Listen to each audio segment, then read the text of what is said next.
Levy fue portavoz del gobierno israelí bajo el primer ministro Benjamín Netanyahu desde el inicio de la guerra hasta marzo pasado. Bienvenidos de nuevo a Newsday. ¿Cómo describirías el ánimo en Israel hoy, en el segundo aniversario de esos ataques? Hoy hay sentimientos encontrados en Israel. Por un lado es la festividad judía de Sukkot y muchos intentarán celebrarla lo mejor posible.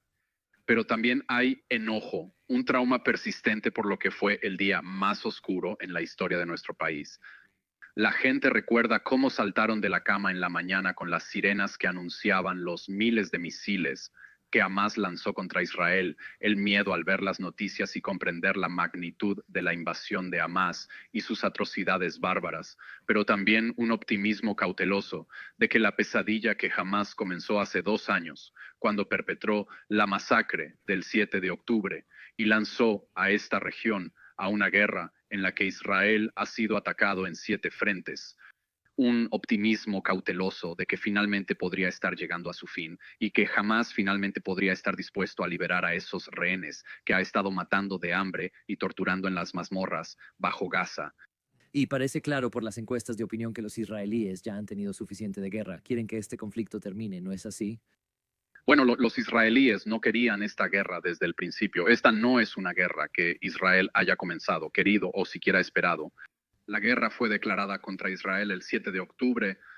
Y la pregunta desde entonces ha sido, ¿cómo salimos de esta guerra con todos los rehenes en casa y con Hamás fuera del poder para que nunca pueda perpetrar atrocidades como esta de nuevo?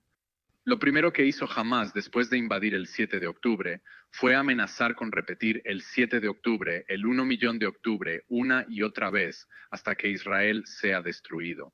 Los israelíes no tienen ilusiones sobre la monstruosa organización terrorista que gobierna Gaza y sus planes de usar eso como una plataforma de lanzamiento para más ataques contra civiles israelíes.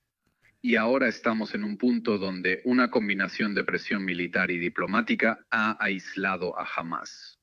Así que incluso sus patrocinadores estatales, Qatar y Turquía, le están diciendo que se acabó el juego y lo están empujando a aceptar un rescate por los rehenes y un plan para terminar la guerra. Sin embargo, más rehenes se han liberado por vías diplomáticas que militares. Cuando inició el conflicto, Benjamín Netanyahu nos dijo en este programa que los objetivos eran liberar a los rehenes y eliminar a Hamas. Sin embargo, 2 años después, ninguno de esos objetivos se ha cumplido completamente, ¿verdad?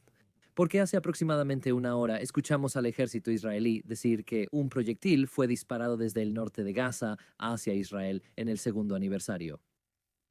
Así es. Esta mañana Hamas lanzó un cohete hacia una de las comunidades que atacó en la masacre del 7 de octubre. Hace unos días, Israel encontró 2 túneles en Gaza debajo de hospitales. Esto es un recordatorio de que el ejército terrorista de Hamas ha sido severamente degradado.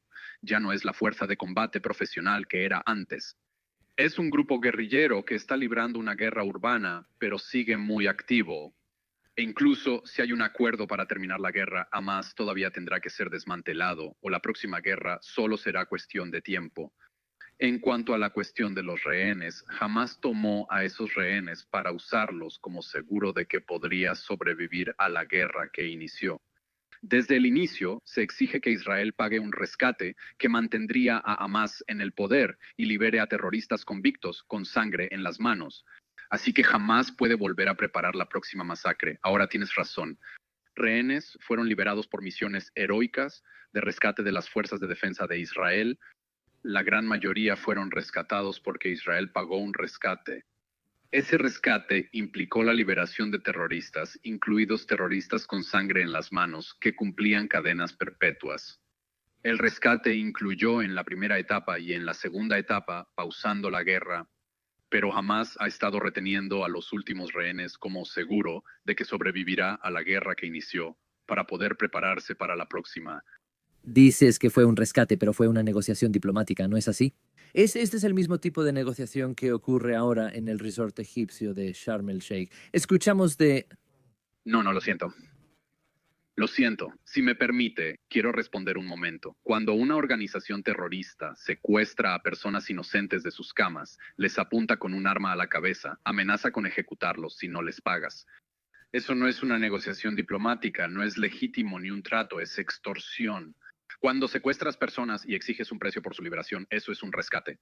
La mayoría de los gobiernos afirman no negociar rescates con secuestradores terroristas. El gobierno británico señala que va contra la ley británica e internacional. ¿Así describirías las conversaciones en Sharm el Sheikh ahora?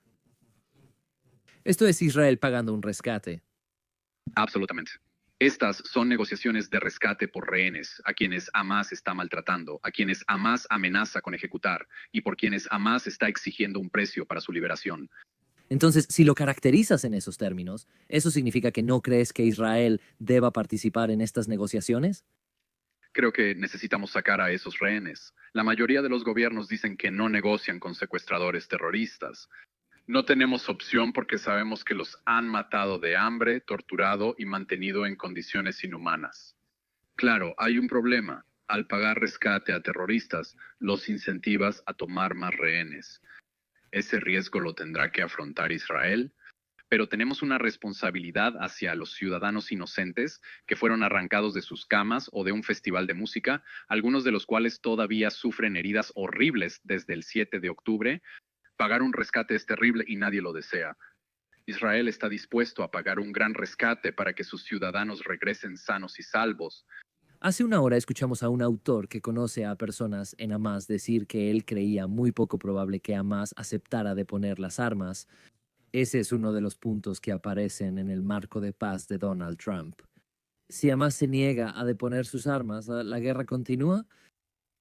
Si jamás no termina la guerra de forma que no pueda reiniciarla, Israel solo podrá continuar militarmente hasta el final.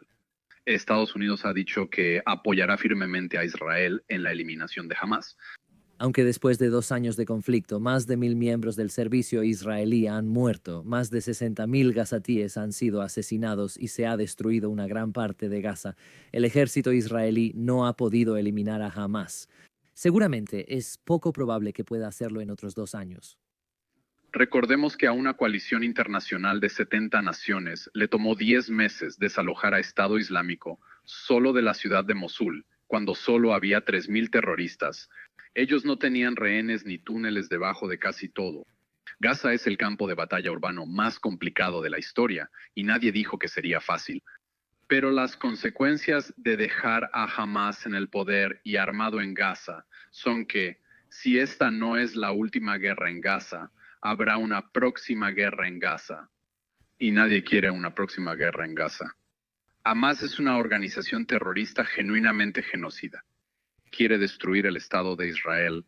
La masacre del 7 de octubre fue el inicio de una guerra regional que buscaba atraer a aliados del régimen iraní para atacar al mismo tiempo. Israel no puede permitir que Hamas siga en el poder tan cerca de las casas en el sur del país. Esta guerra tiene que terminar con el desmantelamiento de Hamas, de una forma u otra, por las buenas o por las malas, o esto volverá a suceder. Repites la frase de Benjamín Netanyahu, el israelí, por las buenas o por las malas. Un último punto.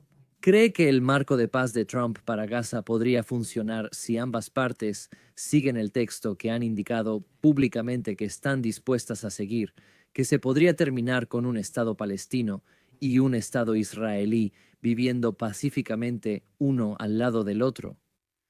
Creo que el plan de Trump podría funcionar si los patrocinadores estatales de Hamas, específicamente Qatar y Turquía, mantienen su presión sobre Hamas y dejan muy claro que no tolerarán que continúe esta guerra. Ellos quieren que termine y eso requiere que Hamas se comprometa a un proceso de desarme y desmilitarización. Hamas, cuando provocó la masacre del 7 de octubre, contaba con apoyo internacional. Qatar condenó a Israel por la masacre del 7 de octubre. El mismo 7 de octubre nunca le ha dicho públicamente a Hamas que debe liberar a los rehenes. Ahora, la administración de Trump parece movilizar a Qatar para presionar a Hamas. Si se mantiene esa presión, espero que la guerra termine y el plan se implemente por completo. Pero mira, Israel ha intentado la opción militar para debilitar y desmantelar a Hamas. La ha debilitado mucho. Ahora está dispuesto a intentar la vía diplomática para desarmar a Hamas y desmilitarizar Gaza. Es importante darle esa oportunidad. Muy bien. Aylon Levy, muchas gracias. De hecho, escuchamos al primer ministro de Qatar hace aproximadamente un mes.